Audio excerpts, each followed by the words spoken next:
One. Awesome. All right, guys. Hello.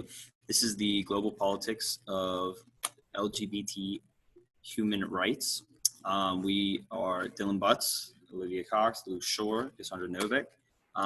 We're going to start off with the first three questions, which are the big three questions that are posed in the beginning. Essentially, the entire reading here is based on finding an answer and context for these three questions. Starting with how can recent global developments related to LGBT human rights and advocacy and organizing be explained by political and sociological theories? Second question, what is at stake in focusing on human rights rather than concepts such as equality, justice, liberation, self-determination, and or queer politics? And the last question being, how do transnational human rights networks and global norms of LGBT rights affect domestic politics in both the global north and the global south? So we are going to move on to historical perspective. To begin, the Scientific Humanitarian Committee in 1897 and later the World League for Sexual Reform both campaigned against harsh punishment of same-sex sexual behavior, this would be like the first movement seen for the pushback for civil equality for LGBT people. After that would be the emergence of gay liberation movements after the Stonewall riots. I know we watched a video in the beginning of the year relating to the Stonewall riots in New York in 1969, and it is associated with public claims for equality and demands for liberation. These movements were destroyed by the rise of fascism in Germany in the 1930s, and after World War II movements were destroyed by the rise of fascism in Germany. So this was the reclaim and the re-entry of this certain movement. And then after that, the International Lesbian and Gay Association focused more on professional international political lobbying, such as in the early 1990s. So this is going to be where they would open up with reflecting movements and collectivist things such as individualist ideologies. And this is where they would branch out and put movements in different hemispheres and such like that. After that, the two most important documents, and these are more in recent years, the last 10 years, would be the Declaration of Montreal. And this would branch out as well into 6 regional groups, which is really awesome. After that would be the Yo-Yakatera Principles and application of international human rights. And more so what these we're going to do are present a statement of global human rights related to sexual orientation and gender identity, which are asserted as already existing international human rights law. Now, consequently, it is these principles that various states have endorsed rather than the Declaration of Montreal, where the Declaration of Montreal was really made to summarize the main demands of the international LGBT movement in the broadest possible terms.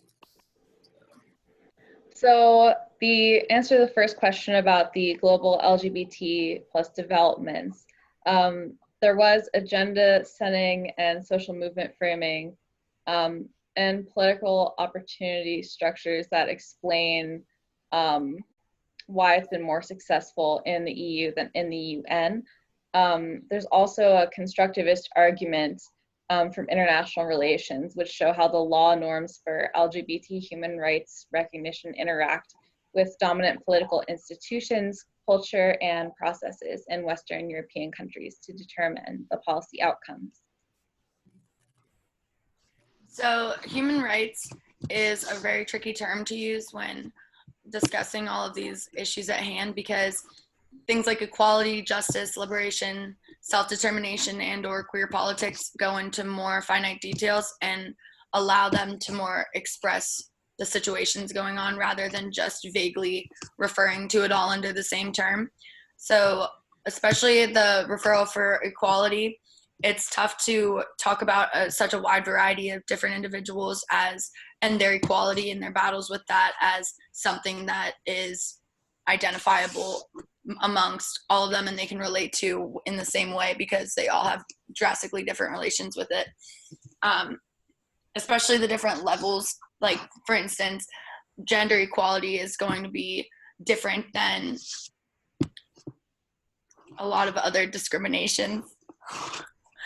Okay, so for justice and liberation, they're really limited when you refer to them as human rights, because personal battles are, for especially liberation, are being overcome, and they're just getting kind of tossed under the rug when you can't bring the attention to them under such a vague category.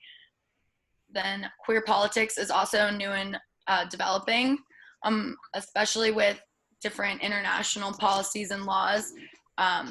They're making steps towards equality. However, it's really difficult in policy and law when you have to have a specific label and category almost to make the laws applicable and something that are able to be followed.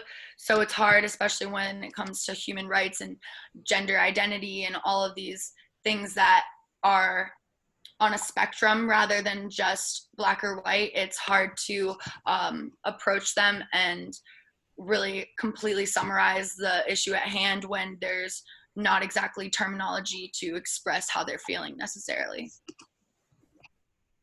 All right, so the transnational human rights networks and global norms, how do these affect domestic politics in both the global north and the global south? So example, in Western Europe, the influence of LGBT rights norms has caused like convergent change in national same-sex union policies.